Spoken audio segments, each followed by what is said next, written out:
Erik Prince is a name that often surfaces when global security is in question.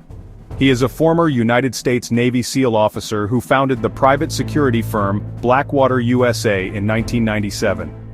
Blackwater quickly became one of the most prominent private military contractors in the world, providing security services for the United States government, especially during the wars in Iraq and Afghanistan. The story of Blackwater is complex and controversial.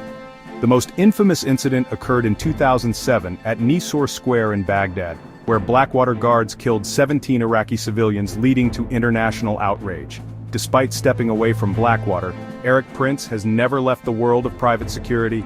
He has continued to propose ambitious and often controversial plans for privatizing security in global hotspots. Today, Erik Prince is once again in the headlines. He has put forward a detailed plan to address the catastrophic security crisis overwhelming Haiti, proposing a private security force for a period of up to 10 years.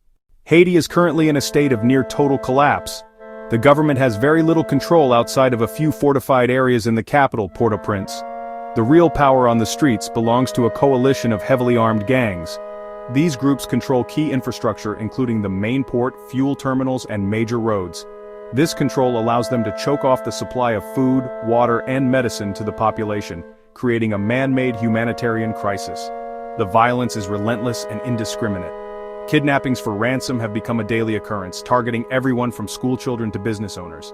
Entire neighborhoods have become no-go zones. The Haitian National Police Force is outgunned, underfunded, and demoralized. Many officers have fled the country or have been killed in the line of duty, leaving a vacuum that the gangs have eagerly filled. Erik Prince's proposal for Haiti is both bold and specific. He envisions a private security force, numbering around 5,000 personnel, to be deployed to the country.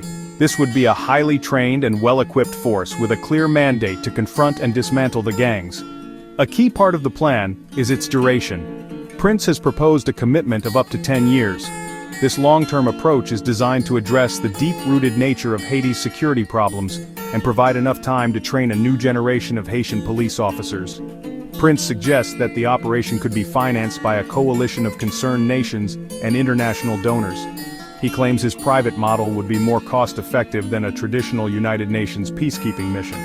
The plan involves both offensive operations directly against the gangs and a mentoring role, where contractors would be embedded with Haitian police units to provide on-the-job training. Supporters of Erik Prince's plan argue that desperate times call for unconventional measures. They look at Haiti and see a failed state, a country where the government can no longer perform its most basic function, protecting its citizens. From this perspective, the international community has moved too slowly, bogged down by diplomacy and indecision. Proponents say that Prince is offering a concrete, actionable plan that could bring immediate relief to a suffering population. Many who favor the plan point to the perceived failures of past international interventions. Traditional UN peacekeeping missions in Haiti have had mixed results, criticized for being ineffective and failing to build lasting local capacity. Supporters believe that Prince's company would bring specialized expertise, seasoned veterans with experience in counterinsurgency and urban warfare.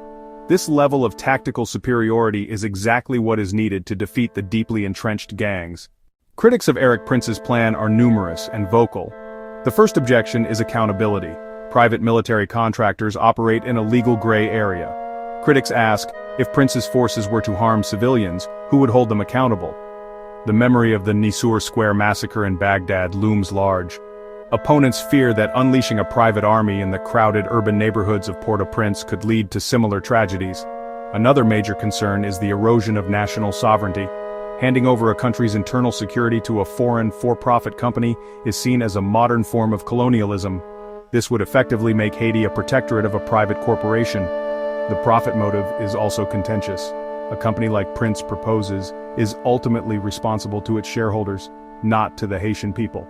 Critics question whether a for-profit entity can truly have the best interests of the country at heart. The debate over Erik Prince's plan forces Haiti and the international community to confront a fundamental dilemma: the clash between national sovereignty and the basic human right to security.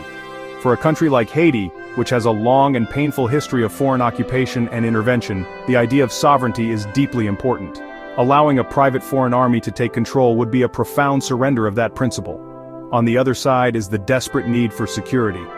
For the average citizen living in Port-au-Prince, abstract concepts like sovereignty may seem less important than the immediate life-or-death reality of gang violence. The potential consequences are immense. If it succeeds, it could set a powerful precedent for other fragile states. This could lead to a new era of privatized conflict, where corporations become the primary arbiters of peace and security in the world's hotspots. As of today, Haiti stands at a critical crossroads. The future of the nation's security hangs in the balance, caught between several competing visions. Erik Prince's proposal remains on the table, a controversial but tempting offer of a quick and decisive solution.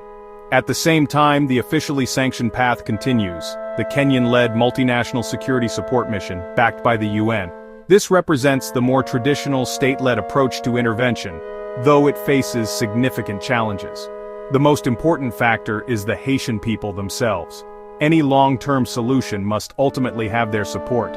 Civil society groups and ordinary citizens are deeply divided, some desperate enough to accept help from any quarter, others fiercely opposed. Haiti's path forward remains deeply uncertain. The country could see a UN-backed international police force, witness an unprecedented privatized security experiment, or continue its descent into chaos. The decision will not only determine the fate of millions of Haitians, but could set a powerful precedent for how the world responds to failed states in the 21st century.